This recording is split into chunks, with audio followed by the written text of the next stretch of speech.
Welcome back to international waters as you join me on the WPT Voyage, cruising through the Bahamas and Cayman Islands for 6 days of poker action thanks to the sponsor of this video, WPT Global. You join me at the end of night 1 just as I rack up my profits from the pajama meetup game until this happened. Sorry. Raise. I'm sorry. You thought you were gone. If I lose all my chips now. It's my Yeah. sin. I'm only playing this because She's got you. happened, okay? This is a circumstantial call.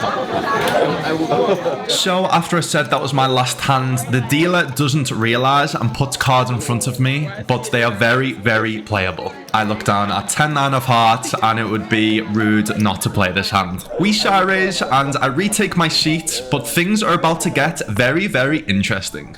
Our $15 raise gets the middle position and the small blind to call as we head to a flop of Jack, Jack 10 with 1 heart. Surprisingly, the small blind just lets rip all in for $125. With 2 pair, backdoor flush draw and backdoor straight draw, there's no way I'm folding, so I do make the call. And the middle position covering us does make the call too. We go heads up with the side pot, going to a turn which comes the 7 of hearts. We check to the middle position player who bets $75. There's no way I'm folding. Now we pick up a flush draw, so I make the call. And the river comes the 4 of hearts, which gives us our flush. And surprisingly, again, middle position just jams all in. So I've got a very, very tough decision. All I'm thinking right now is, why did the dealer just not deal me in some cards? Why? There is a chance that middle position does this with a jack or a worse flush, so I do flick in the call before we hear those terrible, terrible words. Oh, God, the nuts. Yo, don't even say anything. Fuck, I saw that flop. The last card, man. Don't say anything. Oh, my God. Sorry, bro. Jesus Christ. The last card. Flush. Oh, my God. Oh, Oh, my God. you should go to your room, man. Oh. That's fucking That's it. standard. That's so typical, man. Yeah, man. He shouldn't stand up. $5.79. Yeah, she got me. He fucked up. Holy shit. Don't worry, it's good for content at least. Wow, man. Sorry. Don't worry. Nice time with you guys. Yeah, we'll see you. We'll see you on TV. No, don't worry. Oh man, how did she have Jack 10 there? Literally wasn't meant to play the hand. Was not even meant to be in there. My eyes were going, right, and I'm like, one more big hand, pick up queens, 3-bet, take it down. So I literally say to the table, right, and guys, I'm going. The dealer deals me in, and I'm like, I've stood up at this point, I'm like, alright, go on then. And then 10-9 of hearts. What a sick hand, man. I wasn't even meant to be in the hand, but at least you got some good content out of it. That's all. That's the only positive. Minus $400 on the trip, but we've got the 5k tomorrow, so one deep run in that, and it's a game changer in it. So gonna get some pizza, get a good night's sleep, and we've got the 5k main event tomorrow. I'm excited. Let's do it. The next morning came quickly, and with an 11 AM start for the 5k WPT Championship, we quickly grabbed breakfast with the team before getting in line and into the tournament. 4 years ago, started the stream with a $400 bankroll. Now, 4.5 years later, playing a 5k WPT main event on a cruise ship. That's what we're winning. So Lucas Robinson's going to be on there. We find our table, sit down, and it's time for cards in the air. Here we go, baby. This is crazy. Playing a $5,000 poker tournament on a $1 billion cruise ship. This is nuts.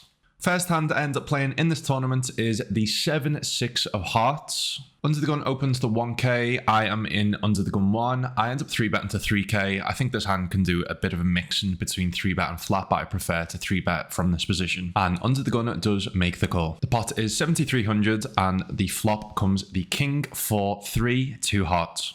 Obviously pretty easy c-bet here with, wow, we've got 7 high, but we've got flush draw and a straight draw. I end up betting 2k and they make the call. Turn is the queen of hearts, which now gives us the flush, so pretty nice turn. The pot is 11k and I end up betting 5k and they make the fold. So after winning that small pot, we get into a pretty big pot here with pocket fours. The button opens to 1.1k and I defend the pocket fours in the big blind. And the flop is pretty reasonable with the ace, 4, 6, 2 diamonds. They end up c-betting 800 into a pot of 3k. I end up raising to 2.5k and they make the quick call. Turn brings the ace of clubs, which is a really interesting turn card. The pot is 8k. I end up going with a check here and they end up checking back. So the reason why I check is a lot of our now bluffs are going to check on this ace, right? A lot of our missed flush draws, a lot of our missed straight draws, because a lot of what they're going to be calling with is going to be ace-x. Obviously, they've got all the higher ace-x, which we can't have in the big blind because we would be 3-betting pre-flop from the big blinds with our top of our ace-x. I also think if we have ace-x here, or we have like a boat, let's say we have 2 pairs that we check raise on the flop, let's say we have a set which we do check raise on the flop, we would be checking this turn because we allow them to stay in with their hands, such as under pairs to the ace, 6x, 4x, flush draws, straight draws themselves. So I think checking this turn is really nice, and obviously it's nice to have some stronger hands in your checking range on the turn, as well as some missed draws. So after it goes check, check, the river comes to 2 of spades, which is a complete blank. I end up going super polarized here. I think we want to polarize ourselves to, because there's a lot of missed draws, we want to basically polarize ourselves to having a hands as strong as ours. So we're basically saying we've got an ace, we've got a boat, or we've got a missed draw. Because of that, we go 10k into 8k, and they go into the tank and make the call. They didn't show what they had, but I assume they had something along the lines of an ace, a weak ace, maybe pocket kings, pocket queens, pocket jacks, pocket tens, and yeah, we pick up a pretty nice pot. The next time we look down at the 8, 6 of diamonds in the hijack, we open to 1.2k and only the big blind calls. Flop comes the king of diamonds, queen of spades, and the 4 of diamonds, picking up a flush draw now. I see bet 1k into 3.3k and they make the call. The turn again is pretty decent for us, the 5 of diamonds, so we pick up the flush. So in terms of sizing here, I don't think we ever want to bet pot because the big blind can have a load of flushes, right? So, and we also want to have a size where we want to be value betting a king and a queen to this size and aces. So I think half pot's reasonable. I do go 2.5k into 5.3k. River comes the 7 of clubs and the pot is 10.3k. I end up using a polarized size again, so I bet pot 10k into 10.3k. I think I always know I've got the best hands here. I think if they had a flush on the turn, we hear from them from a raise on the turn. And with them calling pre, calling flop, calling 10, I think they've got a pretty strong hand, so probably something like top pair and potentially 2 pairs. So again, going with this polarized size, basically saying that we've got a bluff or we've got a flush, so they've got a hero call up there, king X and 2 pairs. But it obviously all depends on your opponent. If you think your opponent is going to fold to like a king here on the river to this size, then you could probably size smaller. But I have a feeling that our opponent does not want to fold and they do make the call. We obviously win when they don't raise, and they did tell us that they did have top pair. Went too travel either way. 25k to over 100k now, so... Over 100, look at all that glimmer, my friend. Look at all that glimmer. Rich guy. Too rich.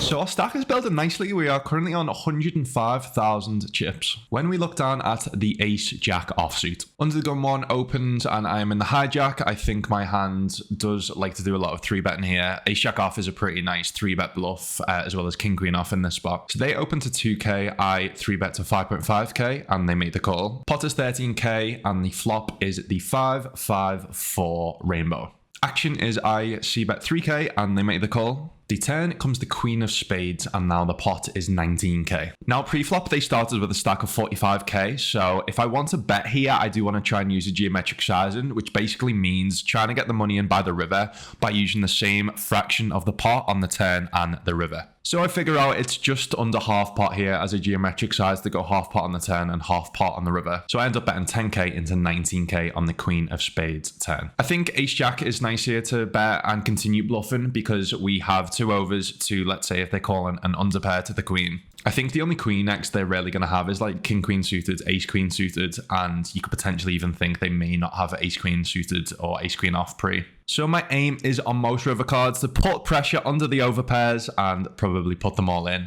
But then the river changes things, and the river is the ace of clubs. They check to us, and now obviously I have a decision on whether to check or whether to bet. I think for some time, and I end up going with a check just because we now do chop with a load of like lower ace X. There's a chance that they've been chopping some like 5x, like 6-5 suiteds, ace 5 suiteds. And also there's a chance that they can have ace queen, right? Like I said. So I ended up making the check and they do actually show us the ace queen. So I feel like we did lose the minimum on an ace river. So that was pretty nice. But yeah, really interesting hand overall. Mad table, boss table. Yeah, it's fun.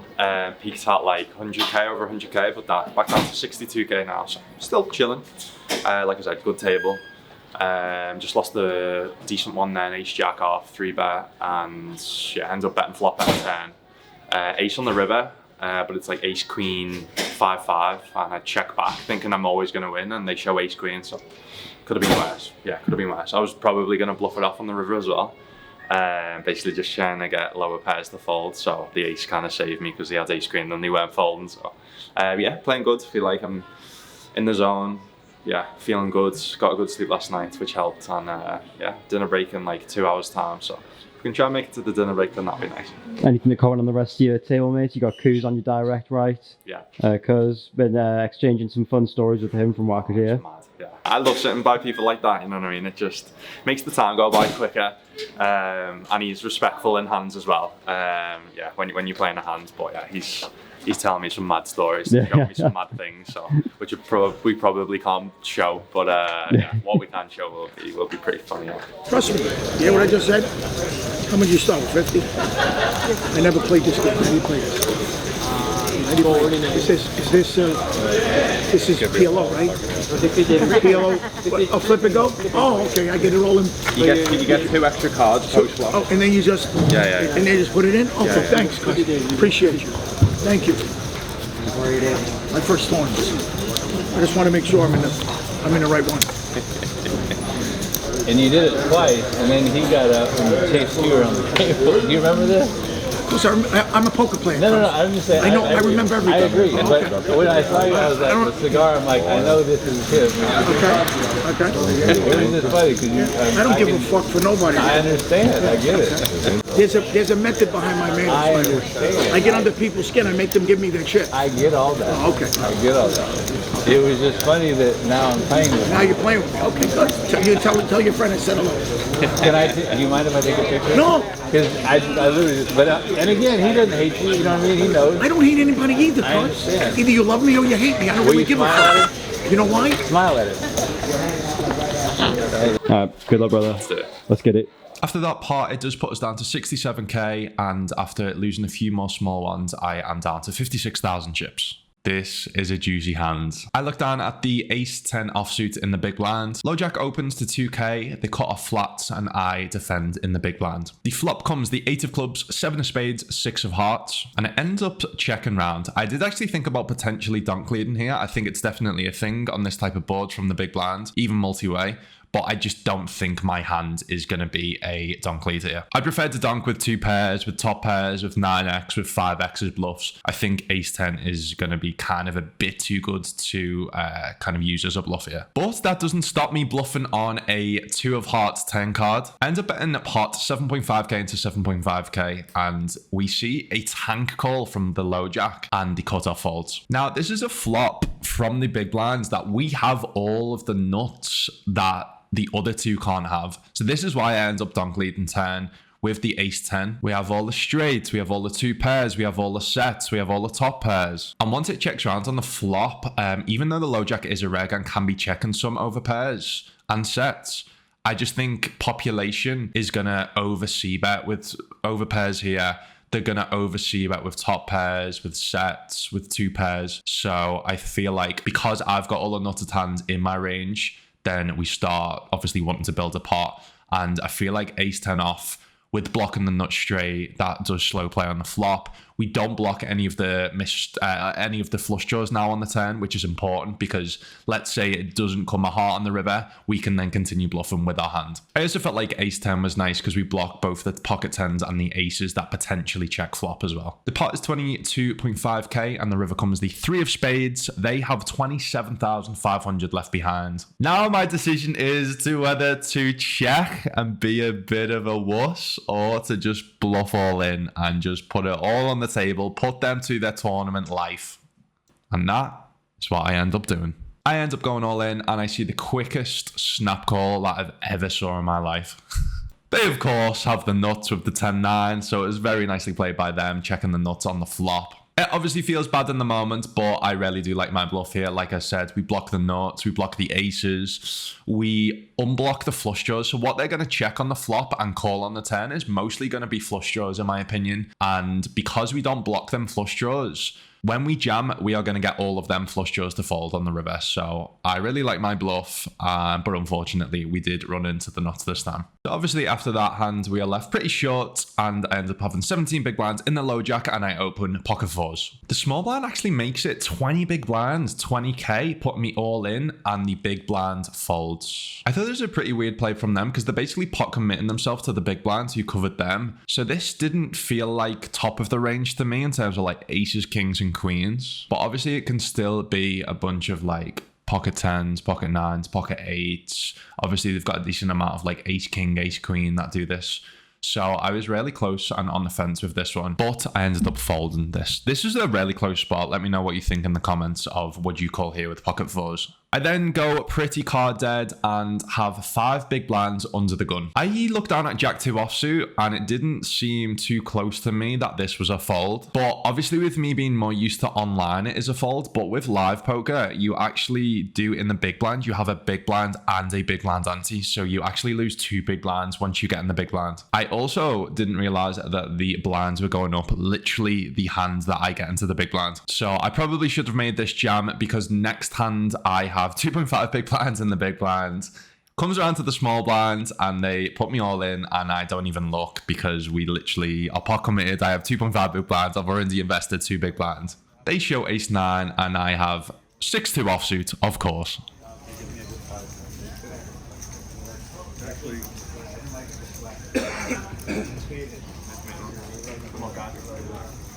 Cooked in the 5k, it's all good. Proud of how I played. Big bluff didn't work out, but I haven't even ran it yet in the solver, but I know it's, I'm happy with how I played. I played it, I imagine if I did run it in the solver would like it, that's what I'm telling myself, so. And even if the solver doesn't like it, then you solver. That's how I thought I played it, so. Yeah, good experience. Thanks a lot, obviously, WPT Global and Poker News for the, experience in playing that.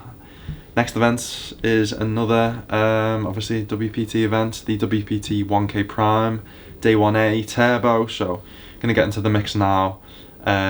We arrive in Grand Cayman tomorrow, tennis competition. So, I'm going to play some poker tonight.